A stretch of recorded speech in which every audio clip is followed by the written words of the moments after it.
ะคลิปนี้อยู่กับ2เกียงไกรเราไทยสิงคือเก่าคลิปนี้มีโอกาสเนาะเดี๋ยวถ่ายคลิปให้เบิ่งกะไม่ได้กับบุมีบันไดส่วงนี้บ่ได้คอยเอาลงเลยเดี๋ยวจะได้กะฝากติดตามก็ได้ก็แซ่เนาะวิรุธก่อนอื่นเพื่อเป็นกำลังใจคลิปต่อไปเนาะคลิปนี้มาไทยหน้าไอ้เบิ่งเนาะนี่นอเท่าก็ได้ติดไปแล้วตอนนี้กระดังสิไทยเดียวมาถ่ายคลิปให้เบิ่งวิรุธบ่ได้ลงคลิปเพิ่งด่ากะห่างหายไปโดนเนาะตำหน้ามันยากเนี่ยไก่สีเดียวเนาะวิรุธเนาะยังอีก3 มื้อเนาะเดี๋ยวยังไปนี่น้อยนึงเนาะไปหันเนาะแล้วก็มานี่อู้ดำมาแต่ฝุ่นเนาะแมนเบิร์ดเที่ยนี่ช่วงกับวันใหญ่ดอกไว้ดุนช่วงนี้ได้เขาอยู่ประมาณ2ปีกายนี่200 ปลายเนาะ280 90เนาะ83แต่ว่าบ่ได้3เนาะ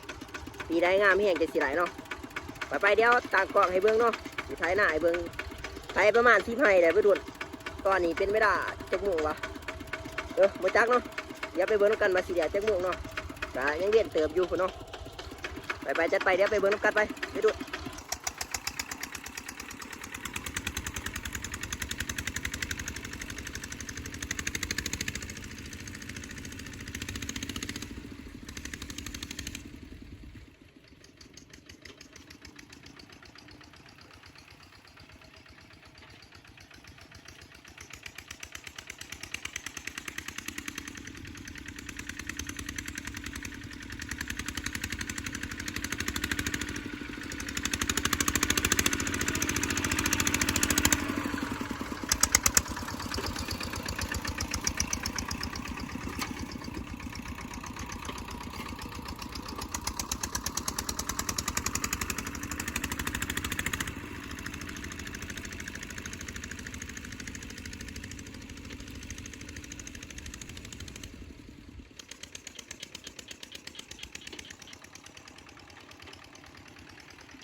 เมื่อยเนาะให้มันโดมร้ายไปดูก่อนคัดมันจากนักนี่เดี๋ยวไทยให้นี่เดี๋ยววับไปก่อนเนาะคลิปมันที่ยาวเกินไปดูก่อนนี่ก็ไทยไล่ละหาให้ไปดูโอ้เมื่อยมันโดมเนาะที่อันนี้เดี๋ยวจิมาถ่ายคลิปให้นี่ให้เบิ่งเนาะตักกล่องกันเนาะเดี๋ยวไปเบิ่งน้ำกันไปดู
เดี๋ยวไปเบิ่งตอนให้ที่คลิปเลยซะคลิปมันสิยาวไปดุนไปเอามาไม่ดุนให้ทุกถ่ายเนาะเดี๋ยวถ่ายเบิ่งโซ่ไฟตารถก่อนดีเอาไปเบิ่งน้ำกันไปดุนคำแล้วตอนนี้เมื่อยร้ายล่ะโอ้นั่นเดี๋ยวอีดีเนาะเดี๋ยวให้เบิ่งจักข่าวหนึ่งเนาะจังสิปิดคลิปเนาะไป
อันตรายไปดู